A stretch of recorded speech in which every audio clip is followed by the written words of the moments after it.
All right. What's up, David? Hello, Lily. So we put out some news this morning. Yes. So I know we've both been in this industry for, gosh, a decade now, if not longer. Something like that. Yeah, the only difference is I was in another industry for 3 decades before that. I remember in the early days, there was a lot of discussion in private blockchain, public blockchain. They've been seen as being at odds with one another for many years. Yes. And today we're bringing that together. So I've been super excited about it. And so I'm curious, as we've been through this together for the last number of months, why now? Why bring this convergence of public and private together now? That's a good question. Before I say anything, I just want to tell you the energy in this place has been amazing. So it's great to be part of the Solana family. I'm really excited to be here. But the question is, why now? And in business, that's one of the toughest questions to answer. You can get a lot of things right, but if you get your timing wrong, you can be dead in the water. But to me, this was a pretty easy decision. We've been at this for 10 years. We stayed on the private permission side. We chose to work with the biggest banks, the biggest FMIs, the biggest exchanges in the world, who have been in business for decades. And their technology has been developed over that period of time. And it works really well for an analog world and for their marketplace. So for some time now, we've been able to see the future. But there's been a lot of headwinds. And for example, the DeFi space needed to grow up a little bit. And certainly Solana has proven that it has all the basics we need with the throughput and finality, with the scale. So that's really exciting. And then on the other side, TradFi folks like myself were very skeptical about this DeFi world for a long time. But there's no doubt there's, millions of people, you talk about network all the time, who are looking for access to financial markets and products that we have in large quantities on R3. And then importantly, the regulatory winds have changed. Banks have to be cautious. They have to make sure they stay clear of any regulatory concerns. And there was a real unevenness globally. Most importantly, the US had one of the more conservative regimes. And even if you did business in Singapore and you're a big bank there, you had to pay attention to what was going on in the US. So the changes here in the last 6 months have made it clear that now is the time to bring all of our real world assets and our huge customers like SDX and the HSBC, HQLAX, and these other folks that have Euroclear that have built on our platform, and expose them to the wonderful world of DeFi and public chain. And so the past, people have talked about DeFi and TradFi. I think there's a quote at some point, DeFi is never going to be becoming a TradFi. And so how do you see that now going forward, now that we're starting to bring these closer together? Yeah, I said that because I've been around for a long time and I've seen new technologies introduced, and it doesn't really make sense to go backwards. I watched a number of your panels today with Christine Moy and others talking about the direction of travel. So the direction of travel is certainly tokenization. No one's going to argue about that.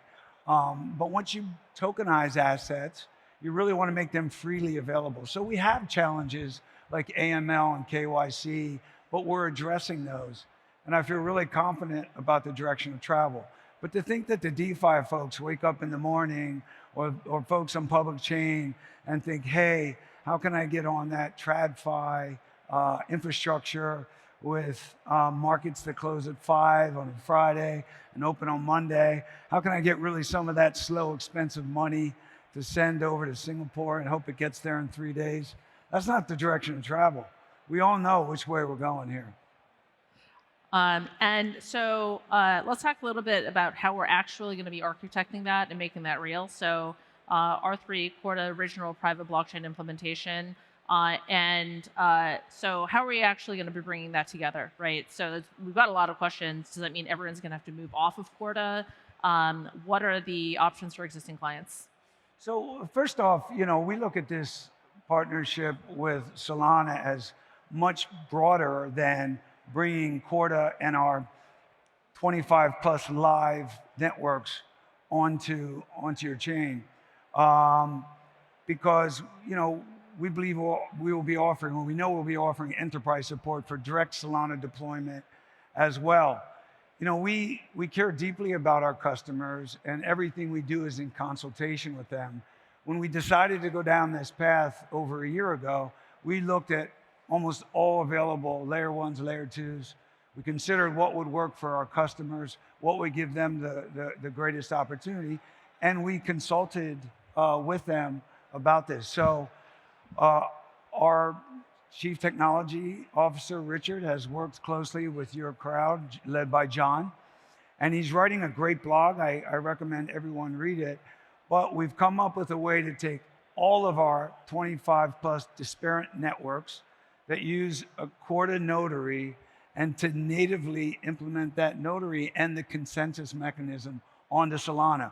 So for our customers, if they choose privacy for all of their transactions or part of their transactions, they can still use the privacy features, the workflow and data flow features that are within Corda, and get all the advantages of the Solana ecosystem.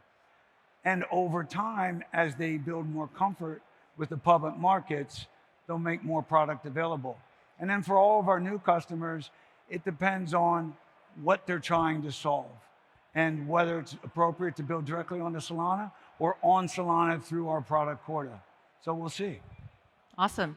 And so as you've been speaking with folks in the TradFi world, some customers, prospective customers, folks coming from that end of the spectrum, what is your reaction to R3 and Solana starting to work together? Well, it's been unanimous excitement. One of the most frustrating things I've had to deal with over the last 5 or 6 years was there's tremendous excitement about Corda. We're very early to implement in production. The entire Italian banking system runs on Corda, for example. We have the only digital exchange, SDX, truly digital exchange that issues digital securities, tokenized bonds. And they are very excited about reaching out to the public markets.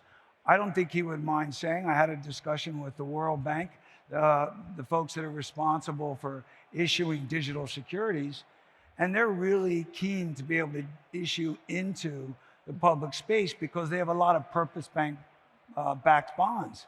So if you feel strongly about a green project or one of their other initiatives, it gives you a chance to buy their securities in small amounts, the vote of confidence, and it makes these otherwise institutional grade products available to millions of people.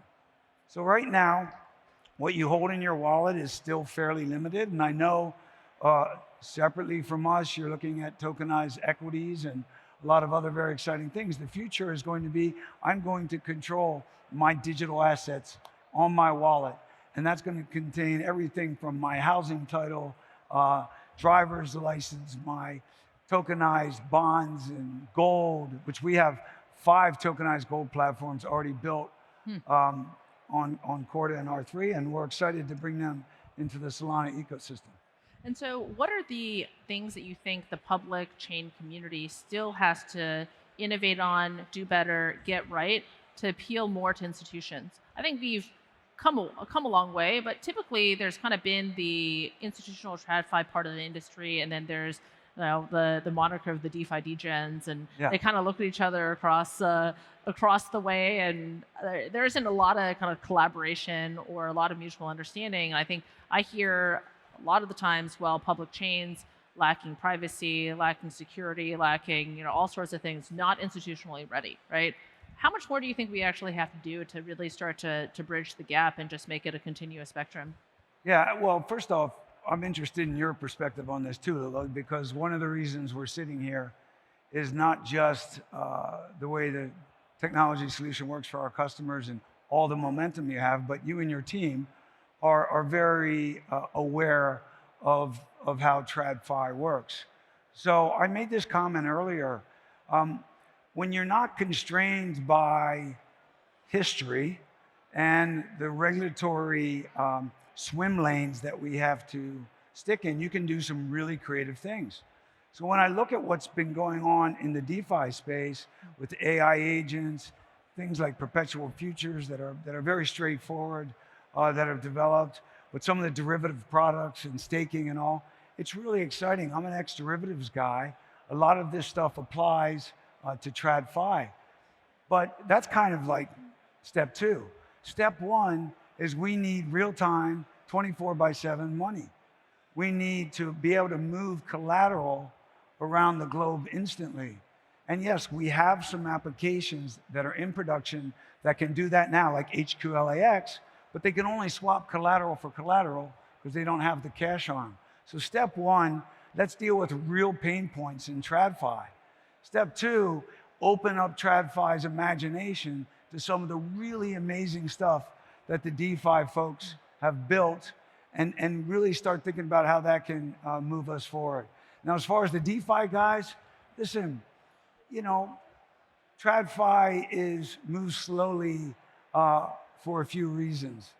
The pace is going to change, but realize certain things like AML, KYC, and other regulatory limitations are unbendable.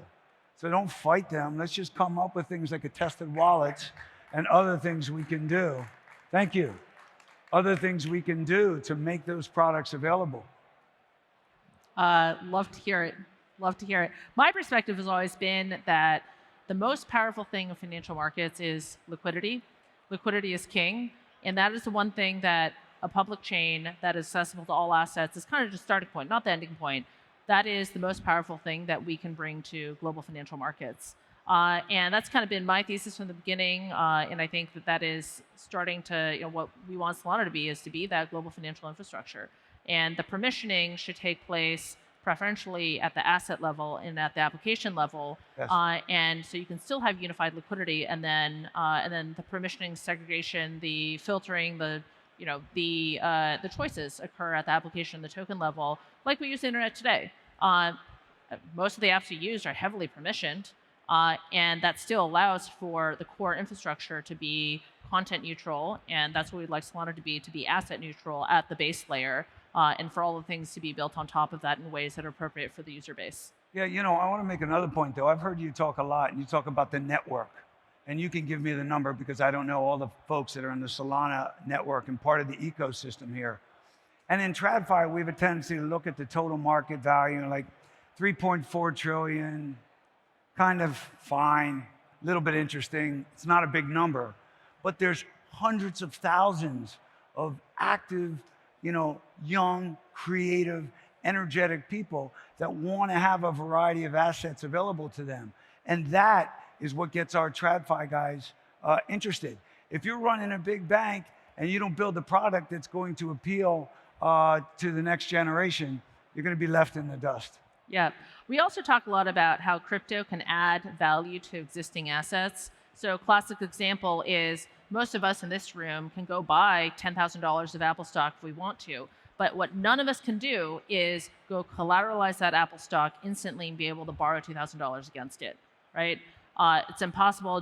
There's no market for that. There's no service provider for that. There's no button you can click where you can instantly borrow against pretty high quality collateral. And so to me, the story about tokenization has been about broadening distribution and broadening the utility of assets in ways that are 24/7, 365 available. So and range of new assets. Yeah. One final thought. I mean, we've gone over, but I know you're the big boss, so we're probably okay. But one final thought and one final pledge to this Solana community. R3 is going to make it easy for our TradFi folks to bring you guys investable products with yield, with diversity in the asset classes that are available to all of you. I promise that. A lot more to come. Thank you for having me. This is super cool. Let's go. Let's go. Thank you, Lily. Awesome. Thanks, David. Cheers.